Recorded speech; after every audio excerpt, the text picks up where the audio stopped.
મોરબી જિલ્લામાં આવેલા ટંકારા તાલુકાના મેઘભર ઝાલા ગામે જમીન માપણી બાબતે ડખો થયો હતો અને 2 માણસની હત્યા થઈ હતી, જેમાં હત્યા પાછળનું મુખ્ય કારણ દાયકા જૂનો મૌખિક જમીન સોદો અને વર્તમાન માપણી હોવાનું સામે આવ્યું છે.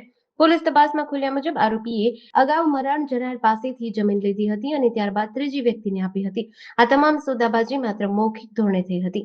પાછળથી મૃત્યુ પામનારે આ જમીન પરત મેળવી હતી. આ ઘટનાના 10 વર્ષ બાદ જ્યારે ફરિયાદી પરિવાર પોતાની ભોગવટાની આ જમીનની સરકારી માપણી કરાવીને શેઢા પર ખૂંટા મારી રહ્યો હતો, ત્યારે બાજુની વાડી આરોપીઓની હોવાથી તેમને ત્યાં બોલાવવામાં આવ્યા હતા.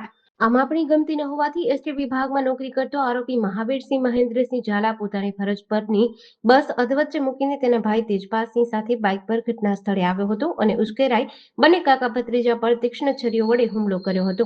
આ ચકચારી ડબલ મર્ડરની ઘટના બાદ ટંકારા પોલીસે ગણતરીની કલાકોમાં જ બંને આરોપી ભાઈઓ મહાવીરસિંહ ઝાલા અને તેજપાલસિંહ ઝાલાને ઝડપી લીધા હતા.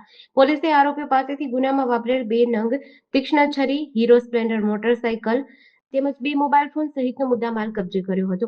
ગત તારીખ 9/6/2024ના બપોરના 4 વાગ્યાના અરસામાં મેઘપર ઝાલા જે ટંકારાની નજીક આવેલું ગામ છે, ત્યાંના ફરિયાદી શ્રી દિગ્વિજય પ્રતાપસિંહ ઝાલાએ ફરિયાદ આપ્યા મુજબ તેમના દીકરા હર્ષવર્ધનસિંહ ઉંમર વર્ષ 22 અને તેમના ભાઈ જયપાલસિંહ જેમની ઉંમર વર્ષ 40 હતી, તેઓ પોતાના વાડીમાં જમીનની માપણી કરાવી રહ્યા હતા ખાનગી જરીપ પાસે. એ દરમિયાનમાં બાજુની વાડીના માલિક કે જેમને આ જાણ કરવામાં આવી હતી માપણી કરવાની, એના માલિક તેજપાલસિંહ મહેન્દ્રસિંહ ઝાલા અને મહાવીરસિંહ મહેન્દ્રસિંહ ઝાલા બંને ત્યાં આવી ગયેલ અને આવીને એકાએક ઉશ્કેરાટ ઊભો કરી અને તીક્ષ્ણ હથિયાર છરી વડે બંને ભાઈઓ ઉપર હુમલો કરી અને બેયને મોતના ઘાટ ઉતાર્યા હતા. આમ આ છે ડબલ મર્ડરનો બનાવ પામેલ હતો અને આ બનાવ કર્યા બાદ બંને આરોપીઓ ત્યાંથી નાસી ગયા હતા અને અમારા ટંકારા પીઆઈ ઝાલા અને એમની ટીમે તરત જ આરોપીને રાઉન્ડ અપ કરી અને આરોપીને પકડી પાડેલ છે. આરોપી પાસેથી તીક્ષ્ણ હથિયાર જે છરી હતું એ કબજે કરવાની કાર્યવાહી ચાલુમાં છે અને આ આરોપીઓ છે એમને જે આ બનાવને અંજામ આપ્યો એના મોટિવનું મૂળ કારણ એ હતું કે એમની જે બાજુની જમીન હતી એ આરોપીએ પોતે આ મરણ જનાર પાસેથી લીધેલી હતી, પણ વચમાં એમણે લોહાણાને વેચેલી હતી ને ત્યારબાદ લીધેલી હતી. આ જે છે મૌખિક સોદો થયેલો હતો.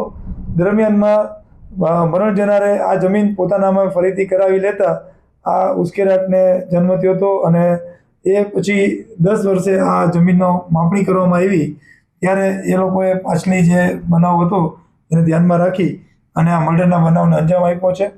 જેમાં આ જે 2 આરોપીઓ છે પૈકીના મહાવીરસિંહ છે એ પોતે એસટીમાં નોકરી કરે છે અને ચાલુ ફરજે પોતાની બસ મૂકી અને ત્યાં આવી અને એને હત્યાને અંજામ આપ્યો હતો. જીડીસી ન્યૂઝ સાથે શ્રીકાંત પટેલ, મોરબી.